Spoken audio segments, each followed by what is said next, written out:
Welcome to episode 270 of CppCast, the first podcast for C++ developers by C++ developers. I'm your host, Rob Irving, joined by my co-host, Jason Turner. Jason, how you doing today? I'm all right, Rob. On the topic of being the first podcast, CppChat actually recorded an episode yesterday, and I was in on that one. Oh, what was the topic on that? Rust and C++ Roundtable was the title. Did you do that with your cousin as well? No, he did not. He was not on it. It was other people, including Nicole Masuka as well, actually, who we know in the C++ community here. Right. Go. Pretty good. Yeah. Okay. I don't know. I wasn't watching it so much as being on it, but Ben, it sounds like, watched it, who I'm giving a sneak peek here. We can ask him what he thought later. I did watch it. Okay. Well, before we get to Ben, the top episode, I'd like to read a piece of feedback. We got this tweet this week from, I can't pronounce this name, but the Twitter handle is claim.red. And this episode, build system related casts are definitely my jam. Basil's worldview looks really similar to fast builds, shared cache, vendorization, etc. Fast build. We've heard of fast build before, right? Yes, I think so. I don't think we've talked about them in any detail, but yeah, I'm glad you enjoyed the talk on Basil. It was a good one. You look concerned, Jason. Oh, I was just wondering why we had heard of fast build before. I was trying to remember who owned that or whatever. I don't know. Yeah. Anyhow. Well, we'd love to hear your thoughts about the show. You can always reach out to us on Facebook, Twitter, or email us at feedback@cppcast.com. And don't forget to leave us a review on iTunes or subscribe on YouTube. Joining us today is Ben Deane. C++ wasn't even among the first 10 languages that Ben learned on his programming journey, but it's been the one that has paid the bills for the last 20-odd years. He spent most of that time in the games industry. Many of the games he worked on used to be fondly remembered, but now he's accepted are probably mostly forgotten. These days, he works in the finance industry, writing high-frequency trading platforms in the most modern C++ that compilers can support. In his spare time, he watches a lot of YouTube's educational sector, practices the Japanese art of sondoku, reads about the history of programming, avoids doing DIY, and surprises his wife by waking in the middle of the night yelling, "Of course it's a monad," before going back to sleep and dreaming of algorithms. Ben, welcome to the show. Thanks very much for having me. All right, I've got like two questions from this bio, I think. I wrote the bio to tease you there, Jason, a bit. Well, okay, so maybe I'll take a slightly different tact than you were hoping for, but how many of your first 10 languages were dialects of BASIC? I'm going to say maybe 2 or 3. So I started out with Sinclair BASIC on the Spectrum, then of course BBC BASIC and Quick BASIC or QBasic. I actually list QBasic and Quick BASIC separately, personally. I think there are very minor differences, right? It's pretty minor, yeah. Yeah, so 3 basics if you like. But yeah, before C++, there was, let's see, Logo, ML, Pascal, Fortran 77, Lisp, Modular 3, maybe a couple other things. These were various courses that I had through about second year of university. Yeah. Okay. And when I first went to work, I was writing in C. We weren't allowed to use C++. It was very, game developers very skeptical about new technology, and C++ compilers weren't nearly as advanced as they are today. And so C was the thing that everyone trusted. Okay, now at this moment, I feel that I must go completely off script and completely outside of your bio here and do something that's kind of more interview-ish, if you don't mind. Rob, I hope you don't mind. Go ahead. But it came up in that Rust C++ roundtable, and I've heard this argument many times from many different people, saying that one of the main problems with C++ is that each company only allows a subset of the language, so basically everyone's programming in a different subset of C++ because, whatever, and a lot of the newer features can't even be used because companies don't allow them. Now, I've heard this comment from many people, but I've never actually seen it happen, not in any of the companies that I've ever gone teach at or in any of the jobs that I've had personally. So I'm kind of curious, Ben and Rob, since you're both here, if you have seen this where you're like, oh no, my company doesn't allow, and if you're saying my company doesn't allow raw new because we use make unique, that's not what I'm talking about, right? I'm talking about like my company doesn't allow operator overloads or whatever. Yeah. Yeah, exceptions is kind of the obvious thing. You know, many people who work in games and embedded and systems like that don't use exceptions at all. Right. Turn off exceptions as a compiler flag, right? But other than that, yes. In particular, this was visible to me around the time of adoption of C++ 11 and 14. Okay.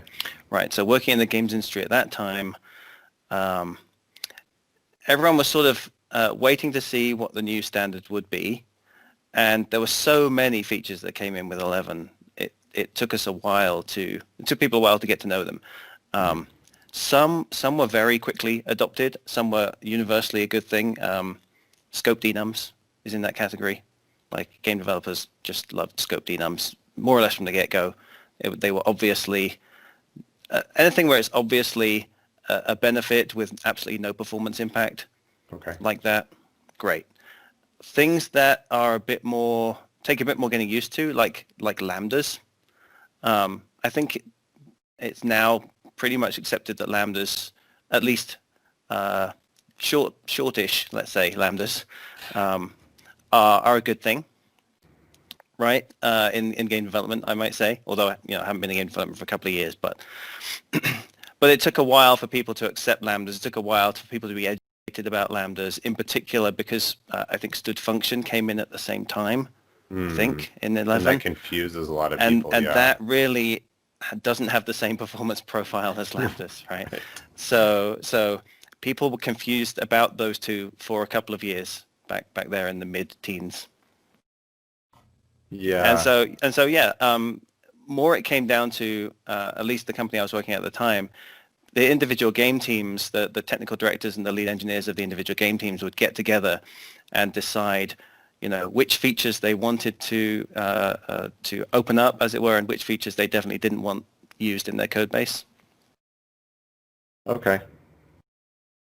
Well, that answers my question, because like I said, I've never really seen that. Every now and then when teaching, I'll have someone say, oh, well, we're not allowed to do X. And I'll be like, well, you're wrong, and let me show you why, and then we move on. Right. But it tends to be like small, minor things. And and I think quite a few companies adopt, the big third-party coding standards that are out there, like Google's coding standard. And, there are some prohibitions in there. Oh, yes. It's been modified over the years, but... Yeah, the early versions... I'm not too familiar. Maybe you're more familiar. Oh, the early versions of it were absolutely terrible because it disallowed basically everything that makes C++ good. Like, you effectively couldn't use RAII, effectively. Mm-hmm. You couldn't do any kind of operator overloading. You couldn't do anything that makes code readable, basically. It forced you into a corner of, fancy C unreadable code. Okay. I haven't looked at it lately, but do they allow, I imagine something they still maybe don't allow is user-defined literals because of the scoping issues and the maintenance issues around that. I don't think Titus is a big fan. That might be true. I also know Chandler's not a big fan of them, so that... yeah. Anyhow. Okay, well, that was quite the diversion from your bio, but thank you. Great. Yeah. Okay, well, Ben, we got a couple news articles to discuss. Feel free to comment on any of these, and then we'll start talking more about what you've been up to lately, okay? Mm-hmm. All right, so this first one is Clang 11.0 has been released, and we got a big changelog here. Some of the things I thought were interesting was they improved the AST for when you get some broken code so they can better diagnose it. It's always good to have, more expressive errors. Mm-hmm. Anything else you wanted to point out, Jason? Well, to me, the most notable thing is that they didn't add any C++ features. There's one bullet point of C++ language changes, but yeah, it's pretty minor. Yes, and I'm like, wait, am I missing something? So I went to the CPP reference chart of C++ 20 features in Clang. Sure enough, Clang 11 doesn't add any new C++ 20 features to it. I was just surprised. I mean, I'm not on the Clang development team, obviously, but It could be that they're not counting, or they're not counting sort of improvements or bug fixes to existing features, or sort of ongoing work on. For example, concepts is a feature that's been added recently, not in 11, but slightly before. But I'm sure concepts has had a few bugs, and they're sort of working on those in general. But it's not callable out as a new feature per se. That's a conversation you and I had relatively recently about some concepts differences between Clang and GCC. Yes. Yeah. Be interesting to see if they more agree with each other now or not. Mm. Okay. Anything else we wanted to call out with this? I guess it is disappointing to go more into new C++ features. I do find it good and bad that Clang format is still constantly being developed, because there's things that Clang format doesn't do right. Sometimes it gets confused around lambdas and such, and one of the things that they have in here is lambda things. But if you are on a team that relies on Clang format and everyone does a Clang format before they commit their work, then sometimes you end up in a scenario where people don't have quite the same version of Clang format installed, and then you're going like back and forth on one line of code or something like that. There's no way around it. It's just a tiny frustration for me. Yeah, I am on the team that does that. We use Clang format. We have a pre-commit hook that I think it's a pre-commit hook that enforces it, and we have to make sure everyone's got the same version, I guess. I think, were you thinking of the new familiar template syntax when you were saying that Clang format doesn't quite get lambdas right in some cases? But I don't know if it's still... I know there was a time when it didn't quite... there were cases there where it didn't get them right, obviously, didn't get them as beautiful as one might expect, I guess. They're still right. And there's something else that I have in my current code base that I'm experimenting with, and I don't remember what it is. I'd have to go look. It's not worth the time at the moment. But Clang format is not adding a space where it's supposed to. Like, it's like obvious, like this is a comparison and it has a space on the left side of the comparison, but not on the right side in one particular context. And I'm like, what are you doing? Yes, I've encountered things like that. Also with a requires clause. Yeah, it was. If it's just like requires single term, like X, whatever, it seems to format it slightly differently than if it's requires and then you have something in parens. It takes away the space between the requires keyword and the paren. I think I've run into that. That just might minor things that happen. But as a whole, I didn't used to use Clang format when I worked in the games industry. There was some push to use it. In fact, I was sort of trying to convince people to use it, but getting 200 programmers to agree, we didn't quite get there in my time. But coming into the finance industry, I just came onto a team at Quantlab where Clang format's just a thing. It was already there, and so it was just a case of, all right, now I just don't, I don't worry about formatting anymore. It's just something that happens on save. And for me, if it comes up weird, then I just, I'm not worried. I know it's still correct, so I just sort of think, oh well, that's just how it is right now. Fine. I think on open source projects too, it like lowers the barrier to entry if you can say, instead of having to argue with the person saying your code is terribly formatted, just say, just please run Clang format before, and I'll review your commit after that or whatever. Yeah. I often find it useful. When I get a error message that is very templated, I'll just copy paste that error into a C++ buffer in my editor and Clang format it. Ooh. And then it's much, much easier to read. That's a neat idea. Yeah, I never heard of that. Okay. Next thing we have is a blog post on Bartek's coding blog. And this is 17 smaller but handy C++ 17 features. So features that we probably haven't spent too much, if any, time talking about. but are nonetheless useful features. And he's got a list of 17 here. Any specific ones you wanted to mention, Jason? I know one of the ones that I liked was removing auto pointer. Just no longer having to see that in the code, not having to worry about it anymore is nice. Removing old functional stuff recently came up when I was trying to get an older code base compiling with C++ 17 Visual Studio, because Visual Studio is the only one that actually removes these features, just for the record. You can still Clang and re-enable. GCC, keep them on? Oh, yes. Oh, okay. They don't want to break other people's code, basically. Right. There's one here that has, to me, like this huge implication, and I hadn't even been aware of it before. Try in place. Mm-hmm. Try in place, in this example in Bartek's blog, try in place, he passes an object by move into try in place. And this becomes a maybe move. Because if the try in place doesn't succeed because an object of that key is already in the map, then it doesn't move that value.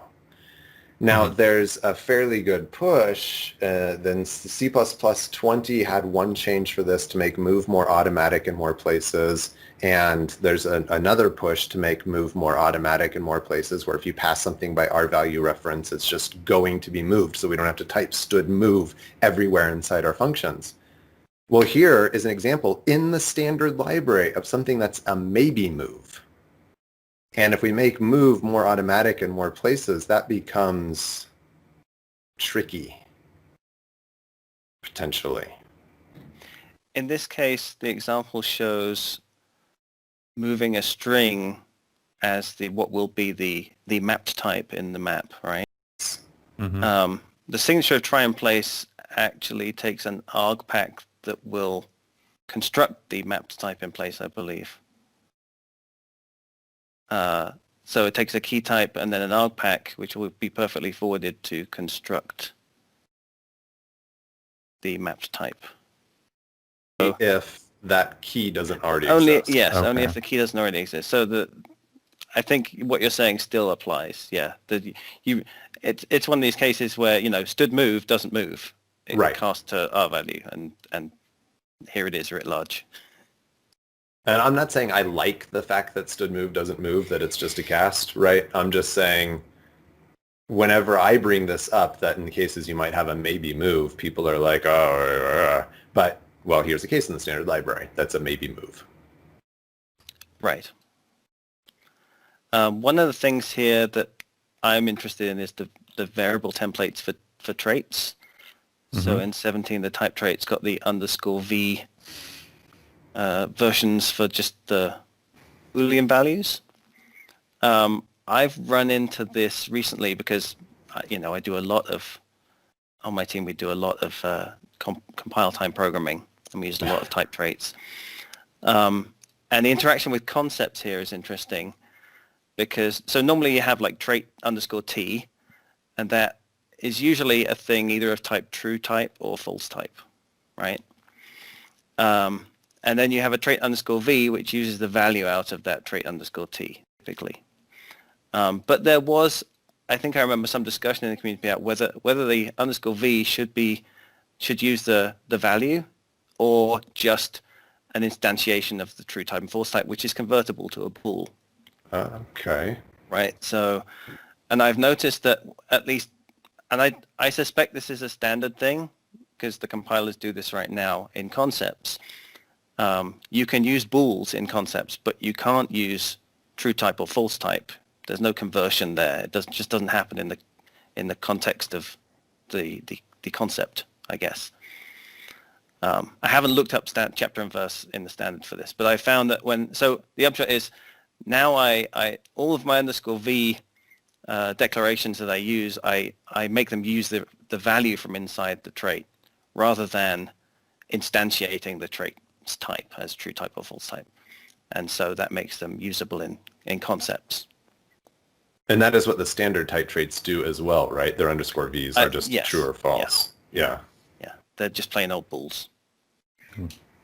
Which actually makes them faster to compile then, because instantiating an object of type true type or false type actually has a teeny bit more compile time overhead, but it can add up in a heavily templated code base. I guess so. One more I wanted to mention was has include preprocessor expression. You can now basically have a preprocessor check to see if you have an include header available, and if you don't, have some different alternative code to use something without the dependency on that header. And I know I've seen lots of older open source libraries where they always have different has whatever header preprocessor defines that you have to define when you're building the library, and you could get rid of all that code. Like a big old config.h kind of thing that has to set all these things up. Yeah. Yeah. Mm-hmm. I would like to call... Go ahead. I was just going to say I would like to call myself out here and say I still don't understand how void T works, even though the first time I watched a conference talk on it was in 2015. I just, you know what? I'm happy concepts are here. Yeah, in most cases it's probably superseded by concepts, right? So you kind of dodged it there. It had its time. It's like Visa Local Bus. It was here for a while and then gone. I was going to call out from chars and also to chars, but I found myself using from chars a lot more. I like it. Because I really just want the one function, which I don't want to have to look up whether to do, A to I or str to D or whatever it might be.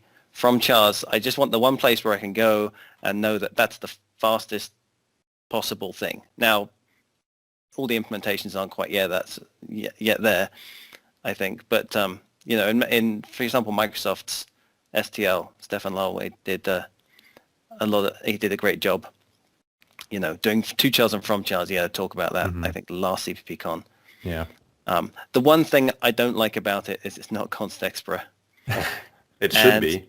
It absolutely should be. And I asked Stefan whether it would be easy to make it const expra, and he said it should be fairly easy because it's mostly just plain old algorithmic stuff. There's a couple of intrinsics in there, but nothing that would hinder const expra according to him.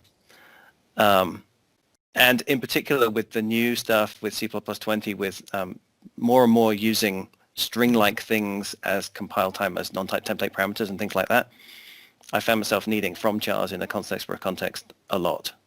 And I'm usually just, I have to make do with just a very sort of naive decimal integer only type loop that I have to write. By any chance, do you just wrap that just for the fun of it and and is constant evaluated and then call the more efficient thing if you're not being constant evaluated at the time? Actually, no. I think that's a good idea though. Most times I need it, I know that it's going to happen at compile time lately. Anyway. Right. But yeah, that's a good idea. Something for me to think about in one of the things I'm playing with right now. It's also, I think, really important to point out that from cars and to cars does not use locale. And as far as I know, it is the only string number conversion things in the entire standard library that don't use the current locale, which makes it significant if you care about, hypothetically, you have a scripting language that needs to be able to parse floating point numbers, and someone's using it in Europe, and they have their locale actually not set to ENUS, and then everything breaks. Mm-hmm. I had to write my own that's number a lot of fun parsing. for you. Yes. Okay. Well, Ben, you had several CppCon talks that I think we wanted to touch on a little bit today. To start off, you did this one lightning talk about older programming language books, and or one specific one, but it reminded me that Connor Hoekstra also did a similar talk about another 50, 60-year-old programming language book. So what should we, be learning from some of these older programming language books? What did they know that we, think is still new to us? Well, I picked up this book because I like to read about the history of our field, And Mm-hmm. the more I read about it, the more I find that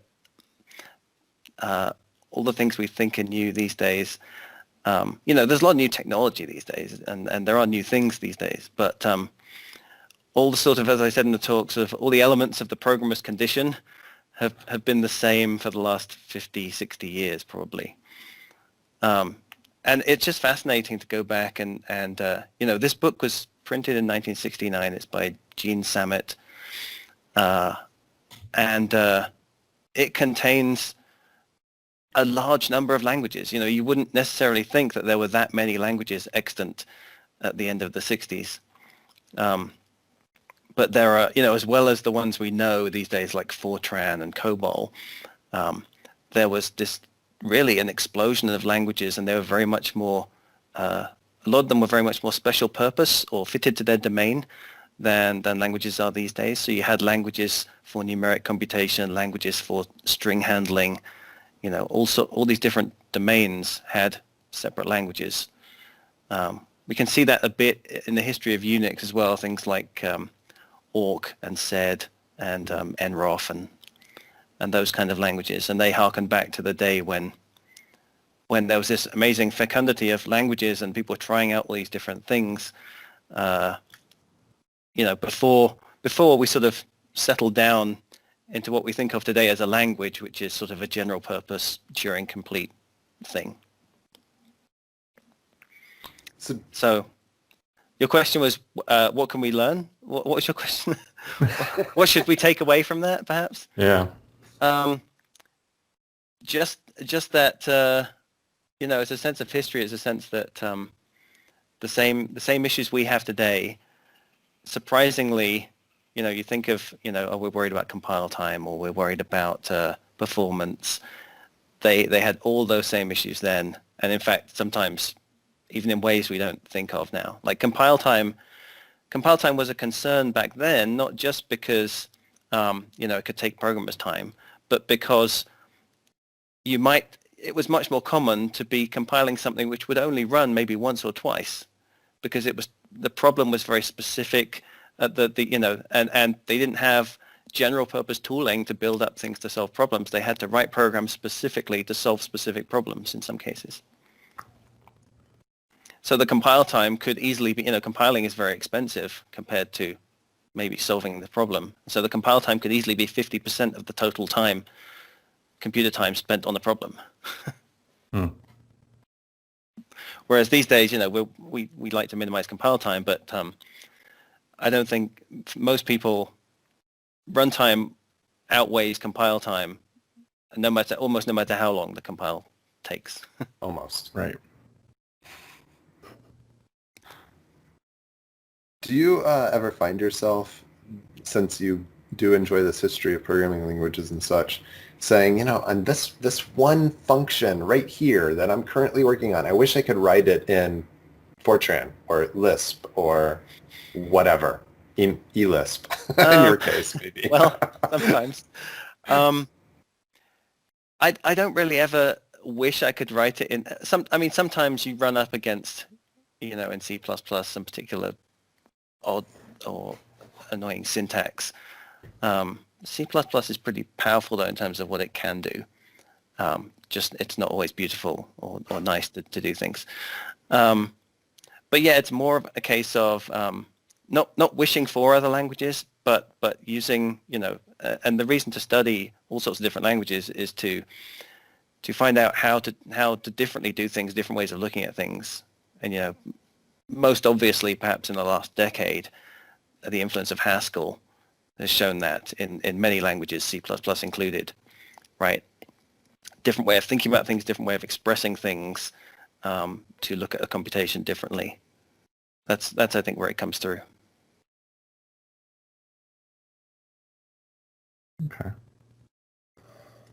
How else does your knowledge of all these older programming languages and the way they did things back in the 60s help you with your day-to-day work? To be honest, mostly I'm glad that I have modern tools available. Because it's all very well to study history, but It's kind of like going back and playing a video game from your youth and thinking it's going to be great. It's great for 5 minutes, and then, and then you're like, okay, I've remembered that. I can go away now and best fondly remembered. Having said that, there are, just a little bit sort of, I guess now the 70s counts as a long time ago, although I don't really think of it as a long time ago. But oftentimes, having a knowledge of things like awk, for example, AWK, the awk language, that comes in handy still many times, like maybe a few times a month at least. When you want to go through some data, and although Python is pretty much the glue language that a lot of people use these days for gluing things together, and when you don't need that high performance. Knowing things like awk in particular is a great language to know, just for throwing things around on the command line, chopping things up very easily. And it's surprisingly difficult to beat performance-wise, actually. Funnily enough, Unix tools which have been optimized over like 40 years are pretty fast.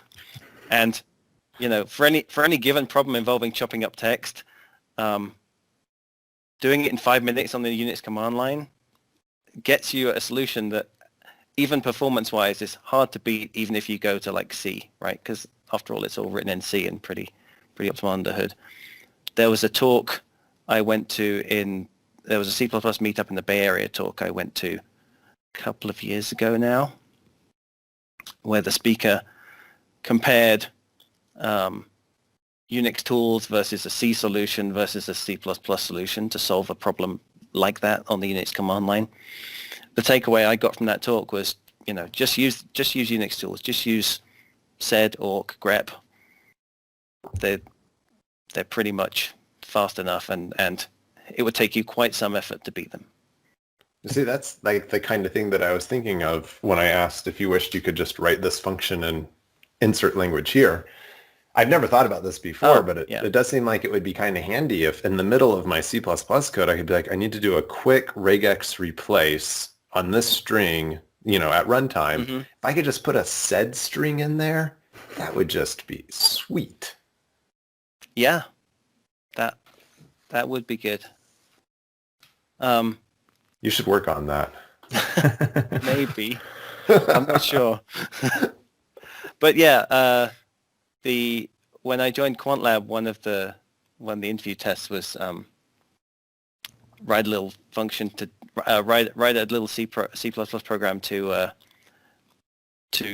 go through some trading data, like do some stats crunching, find averages, min and max and stuff like that from a CSV file, basically.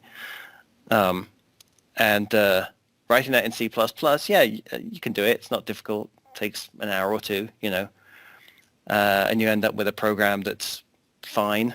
It's probably, a few hundred lines. Writing it in awk, after I joined the company, I think about this time last year, I went back to the exercise and I did it in awk.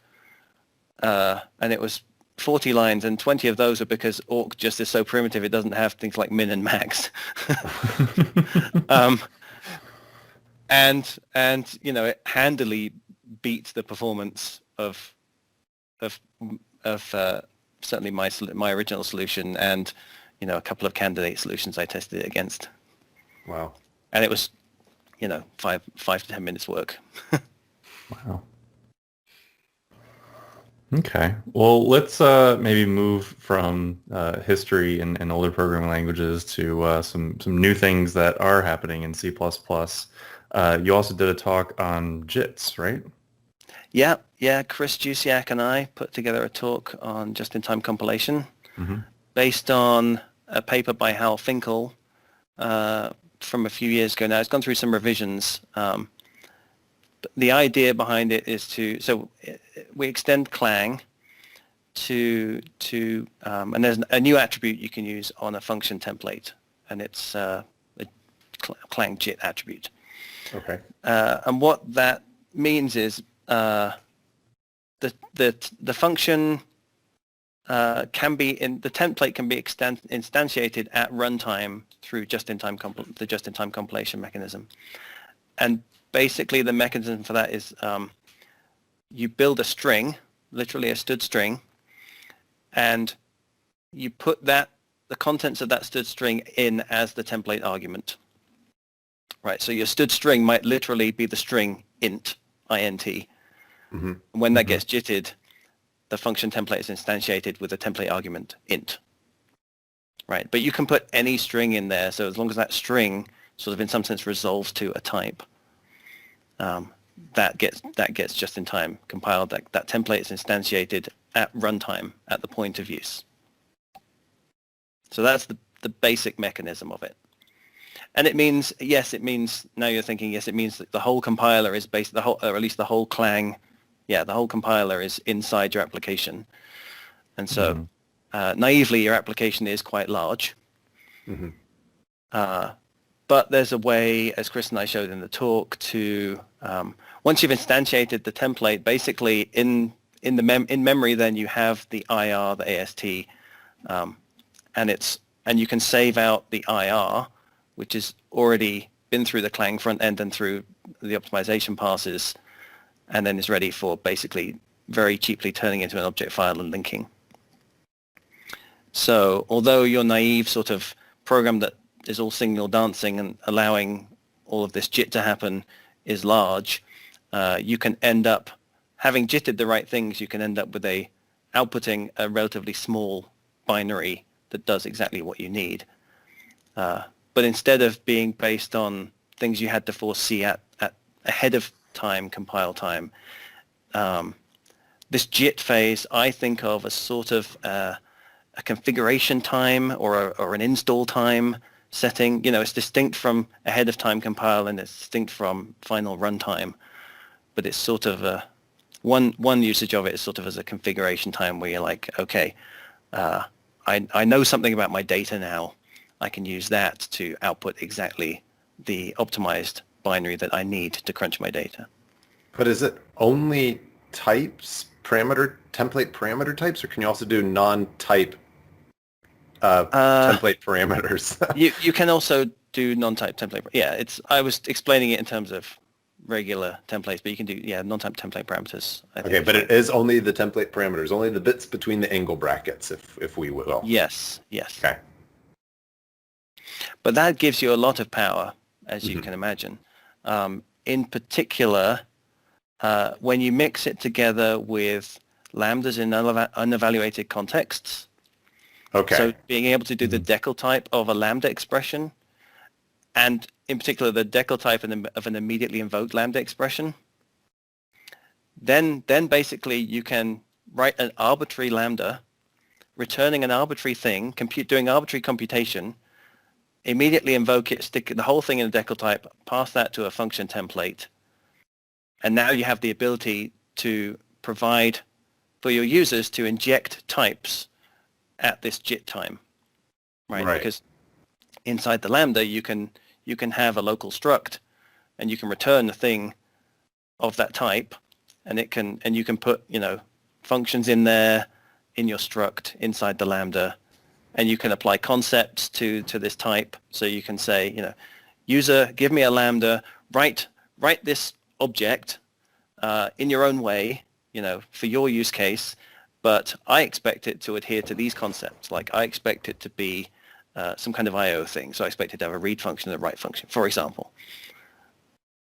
So at which point do you get the compile time error if something went wrong versus the JIT time error, I guess? So you get a compiler error, a JIT time compiler error if there was a malformed piece of input there. Right. Okay. As you might expect. And so it does sort of involve sometimes turning your users into C++ programmers.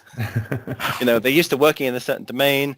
They need to get a little bit more used to C++ to know, what the error messages mean sometimes.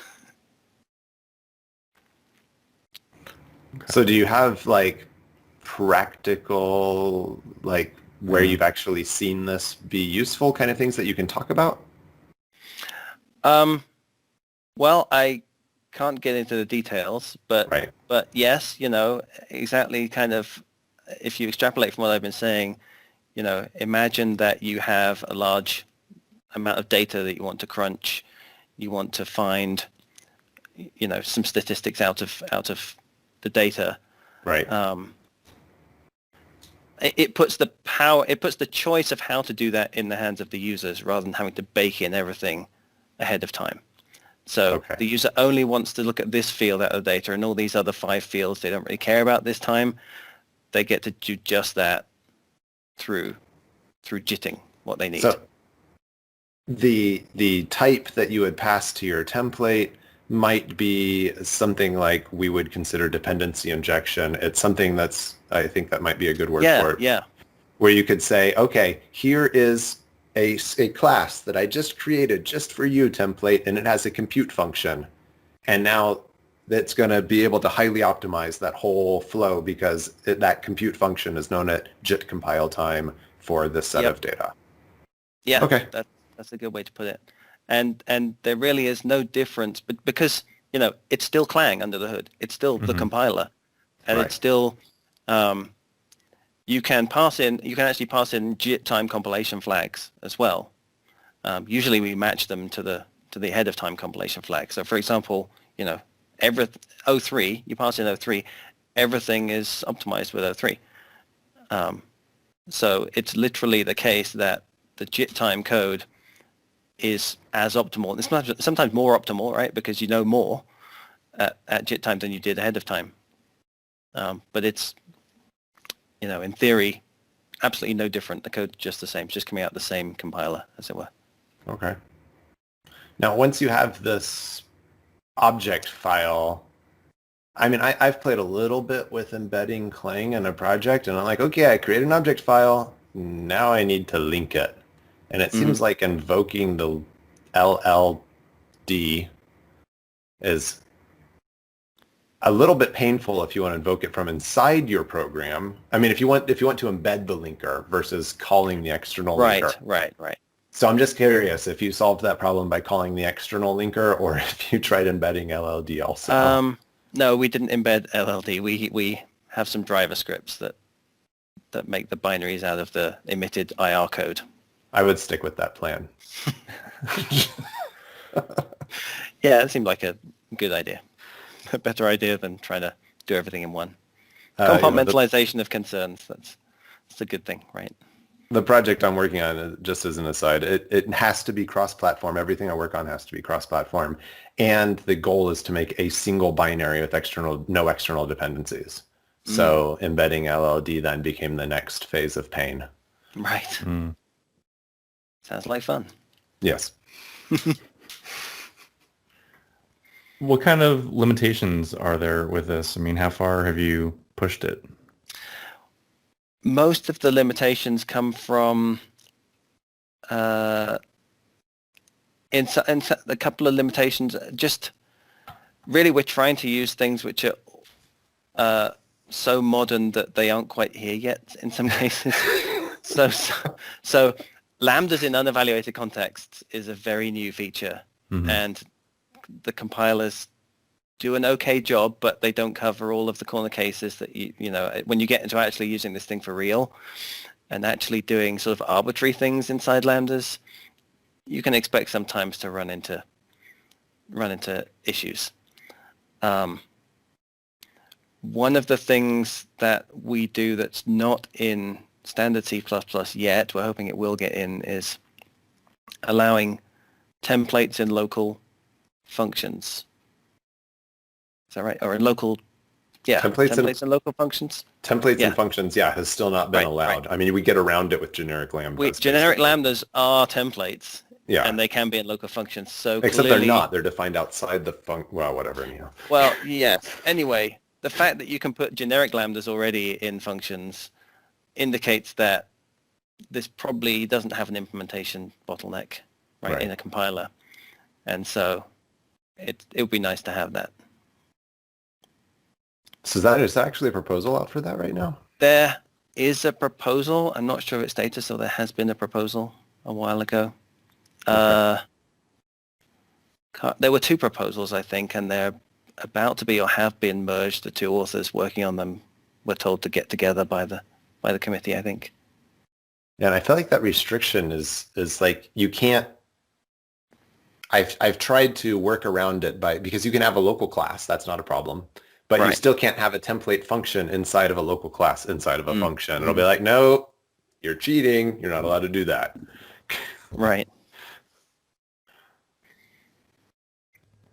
Yeah, and there are ways around that, with, as you say, with generic lambdas, Yeah. which really are templates inside.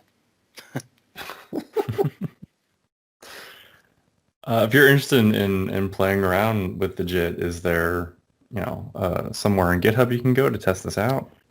There is Hal Finkel had a fork of Clang.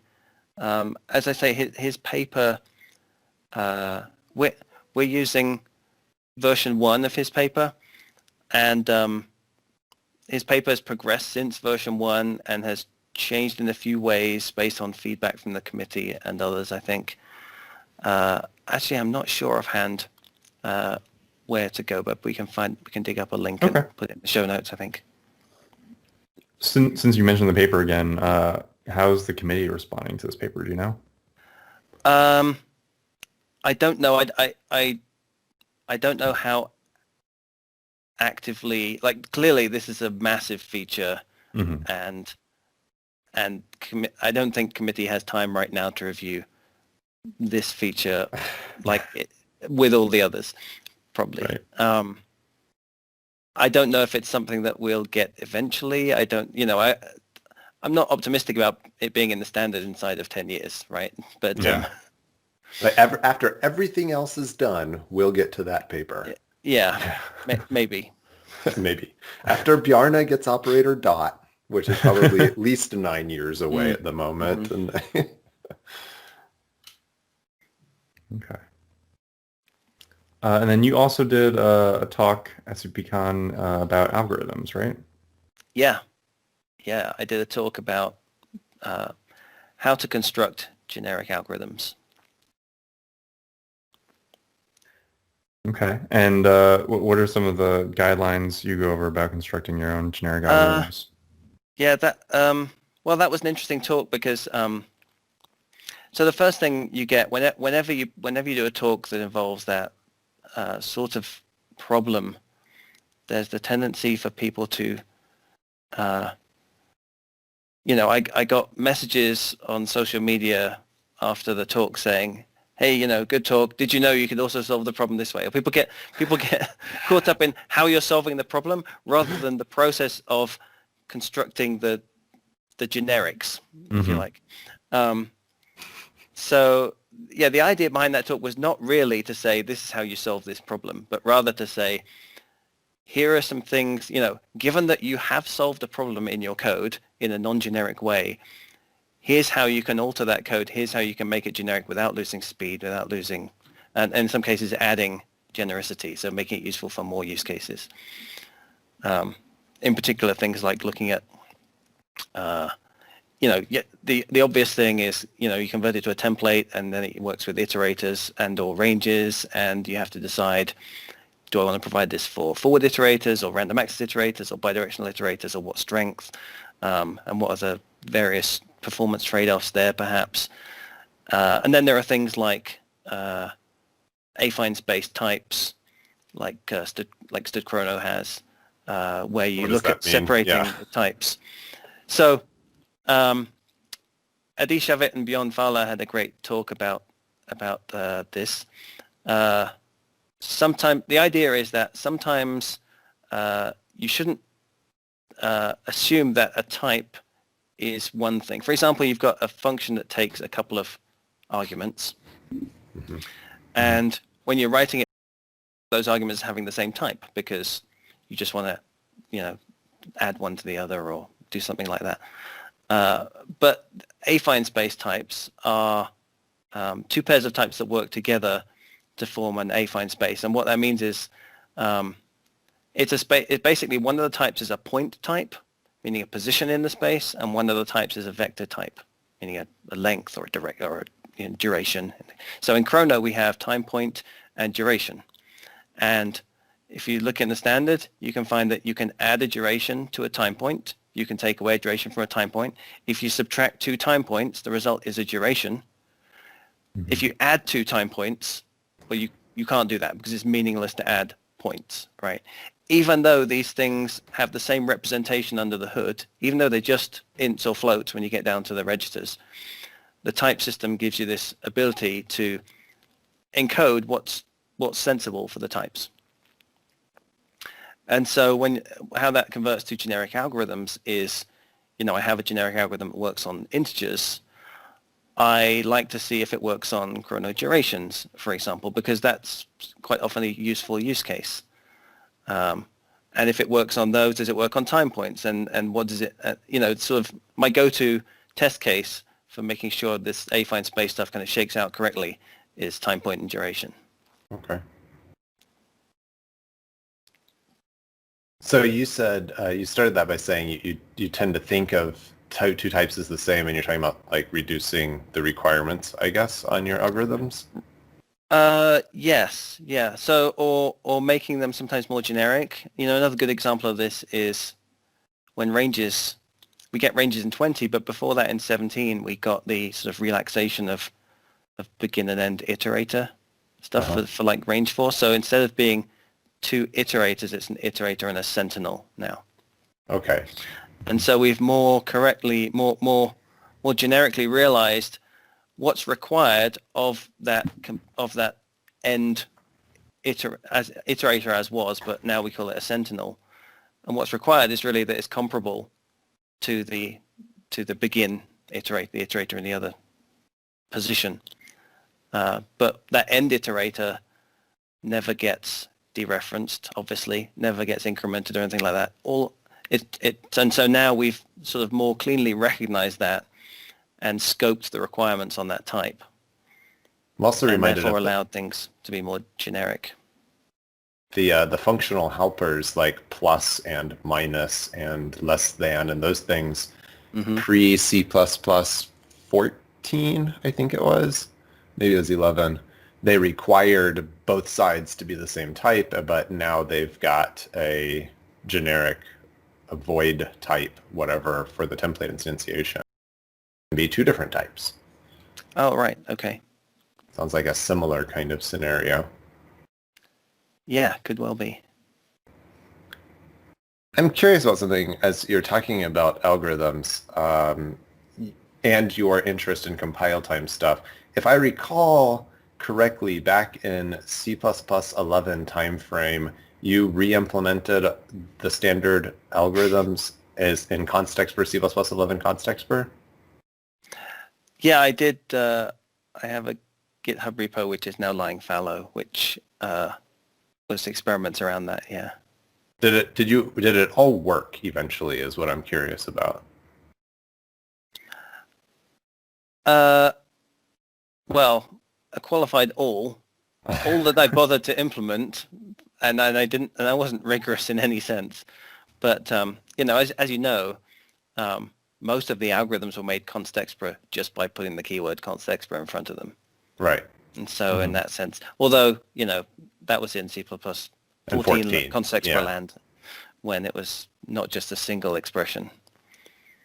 But yes, I mean, back in C++ 11, it was a lot of recursion, a lot of use of the ternary operator, a lot of simple linear recursion on sequences.